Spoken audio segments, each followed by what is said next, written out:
siang, Assalamualaikum warahmatullahi wabarakatuh. Salam sehat untuk semua. Siang ini saya akan mempresentasikan tentang penata laksanaan ruptur perineum.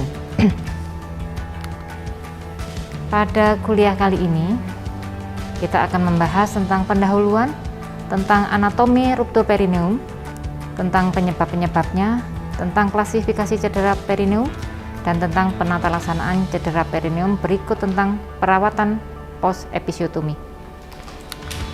Pendahuluan, jadi lebih dari 85% persalinan akan terjadi cedera perineum. 60-70% perlu reparasi, dan penolong persalinan memegang peranan penting untuk terjadinya cedera perineum.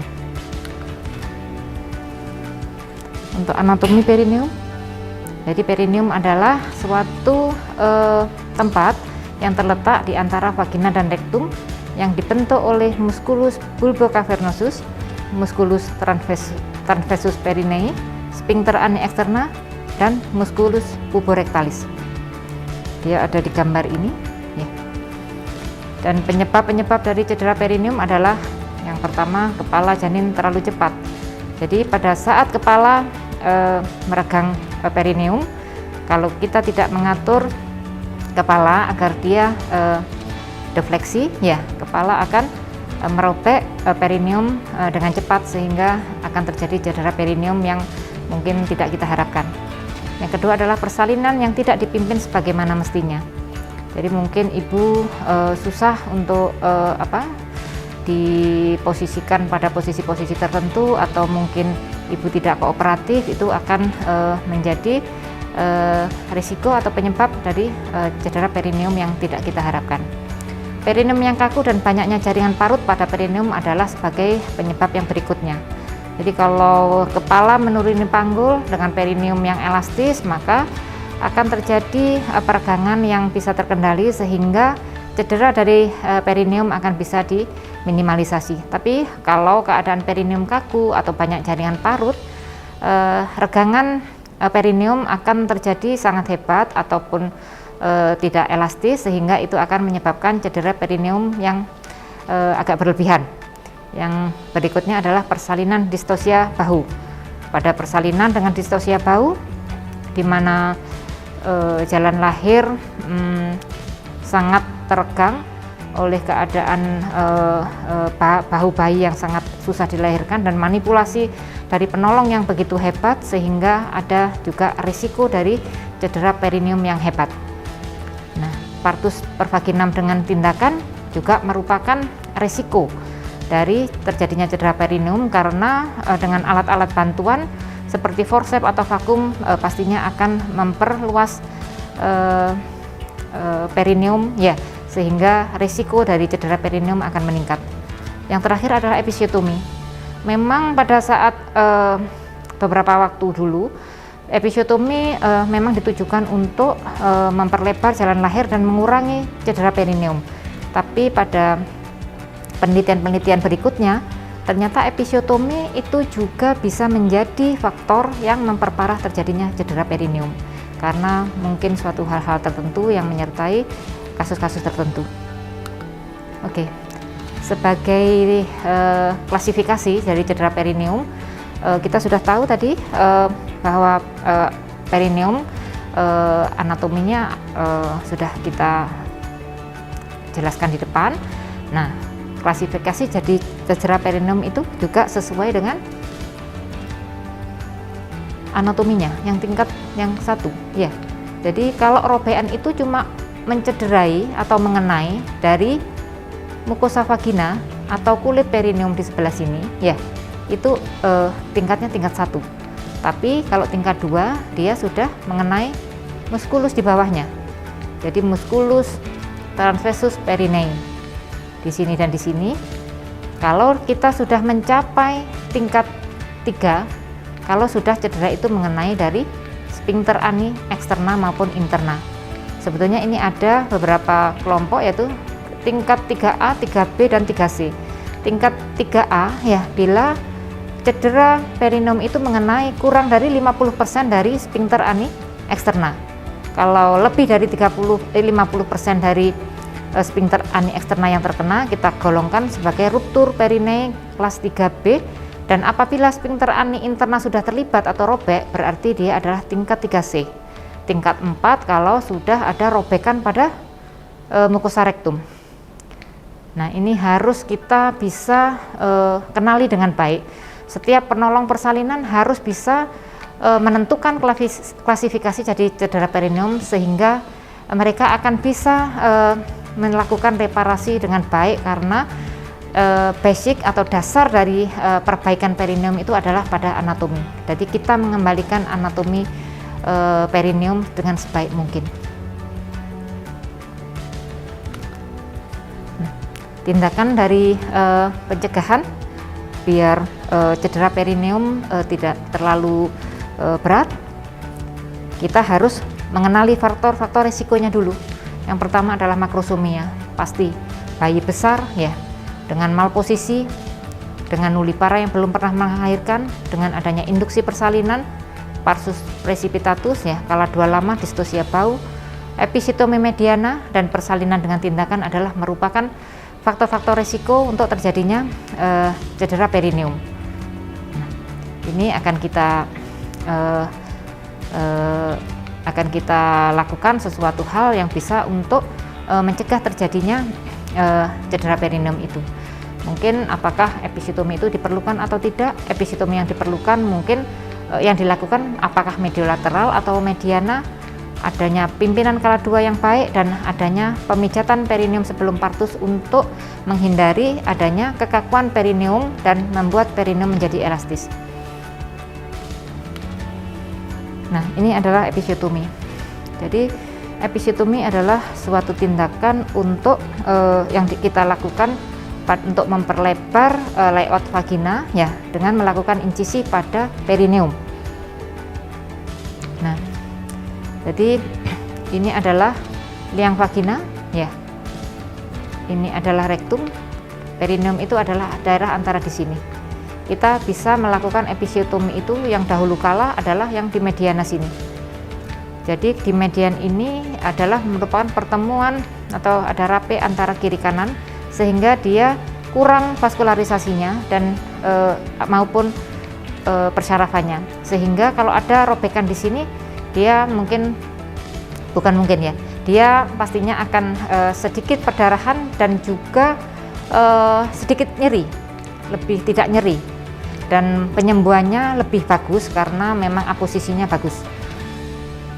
Tapi ya kekurangannya adalah pada episiotomi atau robekan di sini ya, itu adalah risiko terjadinya ruptur ya di sphincter ani eksterna maupun interna itu adalah besar. Jadi risiko ruptur grade 3 atau 4 adalah besar. Maka dari itu kita akhirnya menggunakan episiotomi jenis lain adalah episiotomi mediolateral ini. Yang berikutnya lateral. Yang lateral ini sebetulnya resiko keuntungannya, resiko untuk terjadinya ruptur grade 4 ya, 3-4 itu adalah lebih kecil, tapi kekurangannya dia adalah nyeri ya.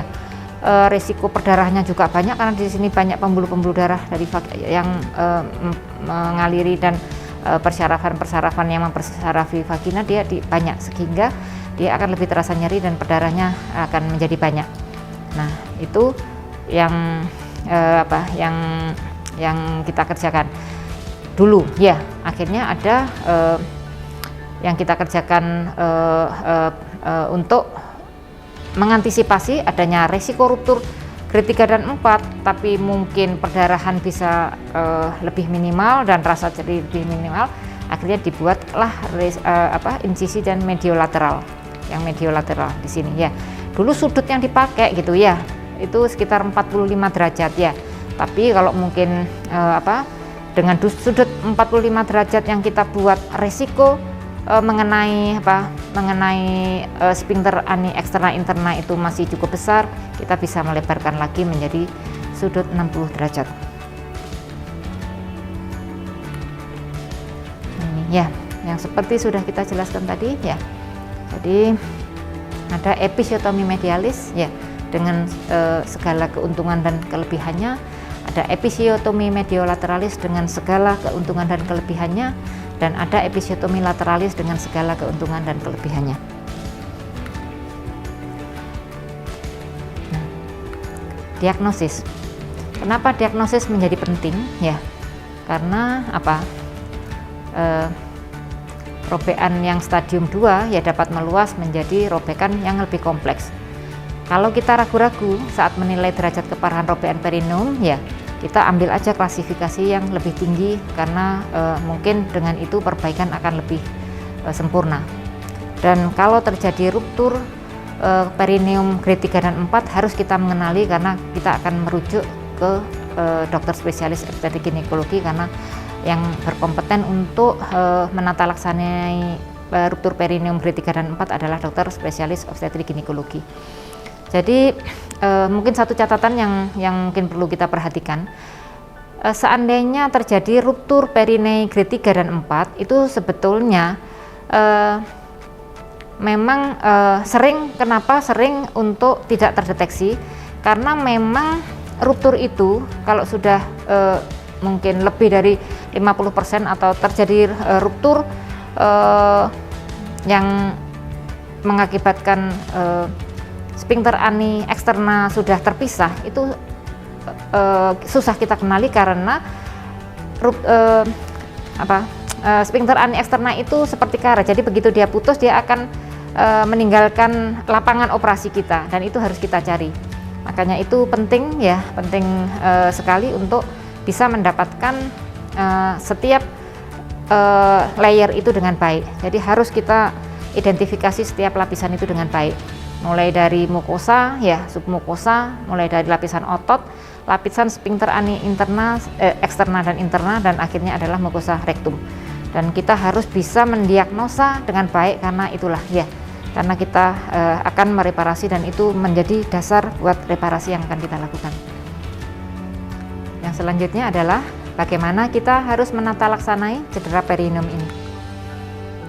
Prinsip dasar penanganan dari reparasi dari cedera perineum adalah seperti juga prinsip-prinsip pada penjahitan yang lainnya. Yang pertama, aproksimasi. Jadi aproksimasi atau pendekatan jaringan harus bagus. Yang kedua, hindari dead space. Jadi tidak ada boleh dead space yang terjadi, karena itu akan menjadi suatu masalah ya. Mungkin saja kalau masih ada pembuluh darah yang belum terjahit, akan bisa menjadi hematom, atau mungkin terjadi penumpukan darah juga yang kurang bagus untuk penyembuhan jaringan. Jahit lapis demi lapis dengan bagus. Jadi kita kembalikan anatomi dari perineum mendekati seperti sebelum terjadi cedera perineum. Dan itu sangat mungkin kita lakukan kalau kita mengetahui anatomi yang baik.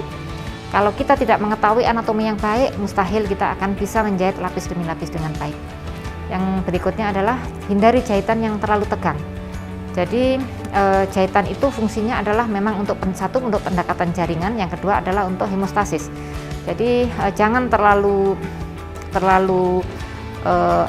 mengikat atau menarik benang terlalu hebat, karena yang pertama akan menimbulkan nyeri pada pasien, dan itu mungkin tidak perlu, kecuali memang mungkin terjadi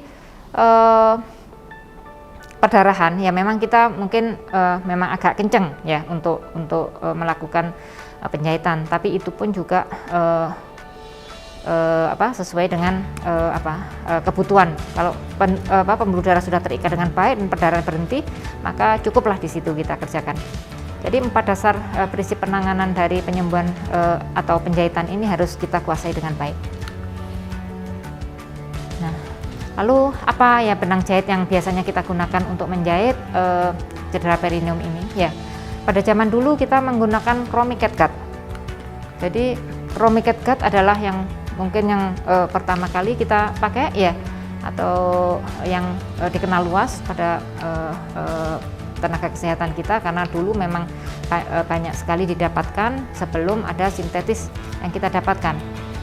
Tapi lama-kelamaan ya ada penelitian yang mengatakan bahwa chromic catgut menimbulkan reaksi inflamasi yang agak lebih ya dibanding dengan temuan-temuan benang berikutnya. Maka sekarang mungkin muncul beberapa nama baru ya, bahan-bahan benang jahit baru yang bisa digunakan untuk melakukan reparasi dari cedera perineum. Yang terpenting adalah dia adalah bahan yang absorbable. Ya, baik itu biological atau sintetik, yang penting dapat diserap. Jangan lagi kita menggunakan bahan yang tidak diserap seperti sede. Ya. Jadi zaman dulu mungkin waktu belum ada material yang bagus, kita menggunakan sede yang itu hasilnya mungkin kurang bagus dan kurang sempurna. Jadi lebih baik kita menggunakan bahan yang absorbable dan yang sekarang mungkin gampang untuk kita temukan, baik biological maupun sintetik. Ya, yang biological contohnya ya antara lain adalah chromic catgut. Ya, yang sintetik banyak sekali ini ya. Jadi termasuk polyglycolic acid yang sekarang banyak kita gunakan ya, termasuk yang pertama yang daya serapnya lebih cepat yaitu sekitar 42 hari, yaitu untuk luka-luka yang tidak memerlukan aposisi yang terlalu hebat, dan yang kedua adalah mungkin luka-luka yang mungkin dalam yang memerlukan pendekatan yang lebih lama, kita gunakan polyglactin yang mempunyai daya serap sampai 90 hari. Slide. Ya. Untuk teknik perbaikan, ya teknik perbaikan kita lakukan ya juga berdasarkan anatomi yang kita kenali.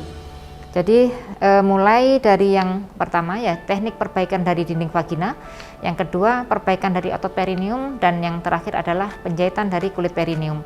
Ini adalah teknik perbaikan cedera perineum grade 1 dan 2. Kita belum membicarakan yang grade 3 dan 4, ini baru yang grade 1 dan 2. Nah, jadi ada variasi teknik, beberapa teknik untuk perbaikan dinding vagina, otot perineum, dan kulit perineum. Ya, yang pertama untuk perbaikan dinding vagina, ya kita bisa saja melakukan jahitan jelujur. Ya, jahitan jelujur. Bisa saja kita melakukan jahitan yang jelujur tapi interlocking, atau juga melakukan jahitan yang terputus atau interrupted, yang kita kenal jahitan satu-satu gitu ya, jahitan satu-satu. Nah itu tiga ini mungkin ada kemanfaatannya sendiri-sendiri. Kalau kita cuma ingin untuk aproksimasi ya tanpa terjadi perdarahan yang hebat, kita cukup untuk melakukan jahitan yang terus-menerus ini ya, continuous simple. Yang kedua, kalau ada terjadi perdarahan, kita bisa menggunakan jahitan menerus yang interlocking ya, karena ini berfungsi untuk membantu hemostasis ya, atau yang jahitan terputus. Jahitan terputus itu biasanya kita gunakan untuk suatu kasus yang kita mungkin takut untuk terjadinya bone dehiscence atau yang lain ya, seperti mungkin luka yang mungkin terinfeksi atau luka kotor atau luka yang kita curiga akan terjadi sesuatu ya, kita akan melakukan jahitan terputus, sehingga kalau kita melakukan jahitan satu ini putus, mungkin masih ada jahitan-jahitan yang berikutnya. Tapi kalau lukanya bagus, biasanya 2 di atas yang kita pakai. Untuk perbaikan otot perineum ya, kita juga melakukan jahitan 2 macam, yaitu bisa saja yang terputus, yang satu-satu itu, atau yang terus-menerus ya, itu juga tergantung kasusnya. Sedangkan untuk kulit perineum bisa juga kita lakukan dengan jahitan terputus, biasanya ya untuk yang luka-luka terinfeksi atau luka-luka kotor atau yang berisiko, atau subkutikuler ya, ini karena mungkin dari kosmetik dia bagus, ibunya juga tidak nyeri, dan untuk luka-luka yang bagus. Nah, prinsip-prinsip dari penjahitan ya, yang pertama ya jahit sesegera mungkin ya. Kalau bisa kan kita tidak melebihi golden period, yaitu untuk mengurangi risiko infeksi, dan perdarahan juga bisa dikurangi ya. Yang berikutnya adalah periksa alat, hitung kasa sebelum dan sesudah tindakan, ini sudah ketentuan umum. Pencahayaan harus baik, asisten handal ya. Gunakan anestesi, sebaiknya digunakan anestesi. Memang kalau kita melakukan episiotomi itu biasanya ibunya sudah tidak begitu nyeri karena memang sudah ada luka yang terbuka di situ. Tapi alangkah baiknya kalau kita menggunakan anestesi bila ibunya lebih santai dan tindakan atau reparasi yang kita kerjakan juga berhasil bagus. Ya. pastikan aposisi dan kosmetik yang baik ya. Jadi setiap penolong ya harus mempunyai insting untuk ini ya, melakukan aposisi dan kosmetik yang baik.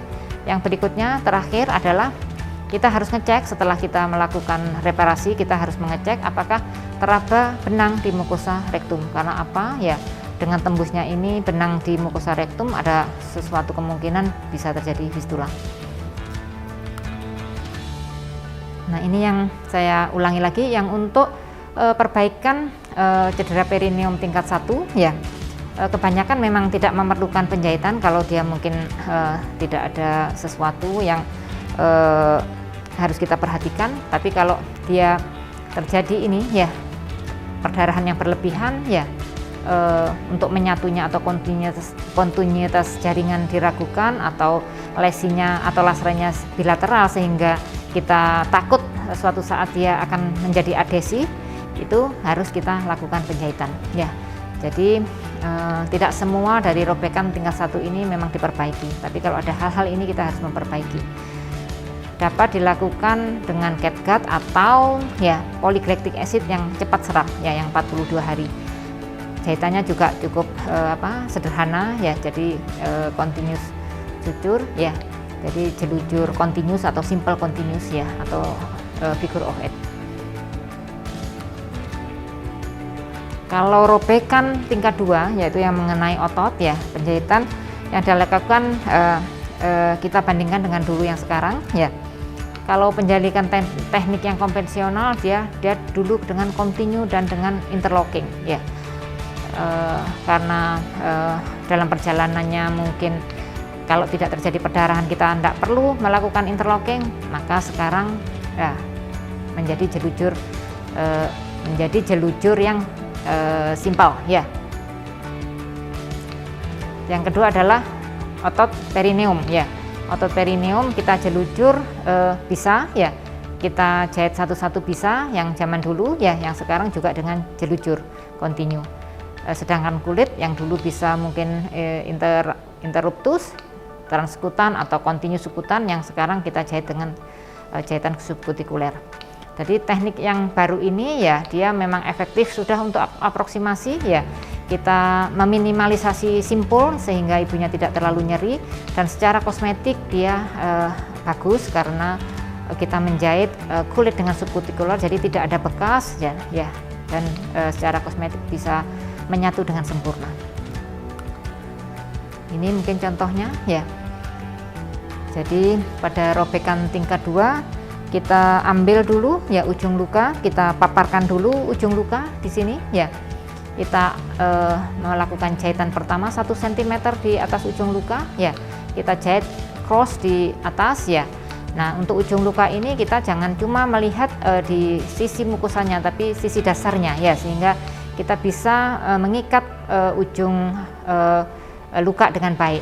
Setelah itu kita jahit secara simple continuous ya, jelujur continue ya, simple ya, sampai dengan himen ya. Lalu kita masukkan benang tanpa menyimpul, lalu kita masukkan benang ya pada otot perineum.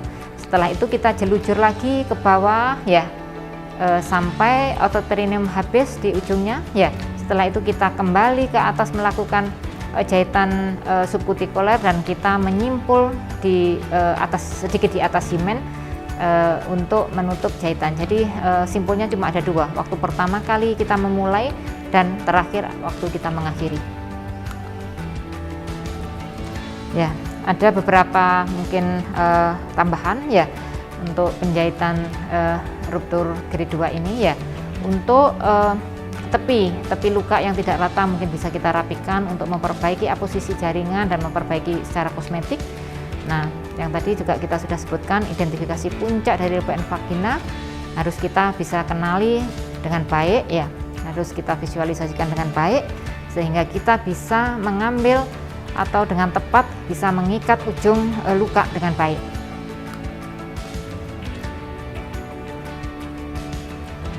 Nah, ini ya. Yang selanjutnya adalah mukosa vagina dan fasia.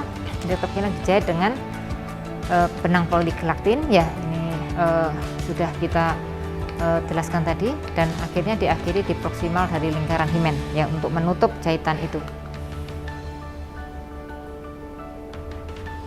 Ini kita ulas sedikit. Sebelum melakukan penjahitan memang kita harus menentukan atau mengidentifikasi otot-otot perineum ya, dan otot-otot ini bisa dijahit dengan poligratin juga ya. Ini step by stepnya ya. Setelah kita menjahit, menentukan atau mengidentifikasi otot perineum, kita menjahit otot perineum, lalu kita menjahit mukosanya ya, yang dilanjutkan dengan jahitan perineum ya, sudah kita jelaskan tadi. Nah, kalau kita mengenali ya, ini harus diingat, kalau kita mengenali robekan perineum pada derajat 3 dan 4 ya, yang dimana robekan itu meliputi dari sphincter ani interna, eksterna, dan mucosa rectum, maka kita harus merujuk ya kepada ahli yang berkompeten ya.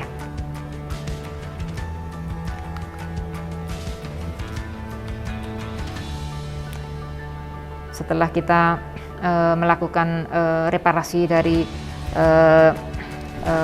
setelah kita melakukan reparasi dari cedera perineum ya, harus kita pastikan ya bahwa semua lapisan sudah terjadi dengan bagus, tidak ada perdarahan ya. Kalau ada stol ya, atau tampon vagina yang kita tempatkan harus dikeluarkan, dan kita melakukan pemeriksaan rektal untuk memastikan tidak adanya jahitan yang menembus mukosa vagina dan tonus sphincter sudah menyatu atau bekerja dengan baik. Itu. Bila terjadi kegagalan dari repair perineum pada saat mungkin ibunya kontrol seminggu lagi, ya, bila terjadi kegagalan dari ruptur perineum, memang kita harus merujuk ya. Kenapa terjadi kegagalan? Ya, mungkin yang pertama, mungkin teknik repair yang kita lakukan salah. Mungkin jaringannya bisa mengalami infeksi sehingga penyembuhannya tidak sempurna, atau kemampuan dari tubuh kita untuk penyembuhan yang buruk, atau pemilihan yang kurang tepat benangnya ya. Jadi ada beberapa hal ini, ada 4 hal ini yang menjadi penyebab ya untuk kegagalan repair perineum. Kalau kita sudah melakukan teknik yang benar, memilih benang yang benar ya, mencegah infeksi, memberikan juga nutrisi yang bagus, atau perawatan pasca episiotomi, pasca repair cedera perineum yang bagus, mudah-mudahan tidak terjadi kegagalan pada repair perineum. Tapi kalau terjadi kegagalan, kita harus merujuk karena ini akan menyebabkan masalah ya. Biasanya kita tidak akan langsung untuk mereparasi ya. Biasanya kita akan tunggu waktu yang tepat untuk mereparasinya. Nah, ini mungkin ada beberapa tambahan untuk perawatan pasca episiotomi. Untuk follow up postpartum yang biasa kita kerjakan ya, kita harus melihat ya secara umum kan ya, ada apa di payudara, di uterusnya, di bladder, di bowel, ada lochea, dan di episiotominya mungkin ini ada kemerahan, ada odema atau enggak, ada discharge, dan apakah aproksimasinya sudah bagus. Ya, jadi hal ini yang harus kita pegang ya. Kalau ini semuanya tidak ada, mudah-mudahan luka episiotomi yang kita sudah lakukan reparasi adalah sudah sembuh. Perawatan yang lain adalah untuk meminimalisasi regangan pada daerah yang kita reparasi. Usahakan untuk defekasi tiap hari dan membersihkan perineum ya sesering mungkin apabila kita melakukan BAK atau BAB, sehingga paparan infeksi bisa kita minimalisasi. Boleh dilakukan kompres ya, ataupun dijaga untuk lekas kering. Itu sudah juga untuk melakukan perawatan yang bagus ya. Bisa juga melakukan seat bath jika ada mungkin nyeri, bengkak pada luka ya. Yang penting kita memang harus menjaga kebersihan. Jika nyeri ya, selain mungkin analgesik yang kita perlukan, kita mungkin bisa mengkompres dingin dengan ice pack untuk mengurangi rasa sakit, karena mungkin ada beberapa keuntungan dari kompres dingin tersebut. Bila kita sudah mungkin untuk melakukan senam Kegel, kita bisa melakukan senam Kegel sedini mungkin, itu juga untuk membantu penyembuhan. Jika terjadi ruptur G3 ya, atau robekan perineum yang luas ya, mungkin saja nyeri itu akan menyebabkan retensi urin, sehingga kita mungkin perlu melakukan pencegahan dengan pemasangan shower kateter. Tapi karena ini mungkin kita masih membicarakan grade 1 dan 2, mungkin hal ini tidak kita kerjakan. Logianya ya mungkin harus keluar terus, tidak ada hambatan, tidak ada bau, yang untuk menjamin bahwa semuanya oke. Ya, saya tutup sekian presentasi ini. Terima kasih kami ucapkan, semoga bermanfaat untuk semua. Assalamualaikum warahmatullahi wabarakatuh.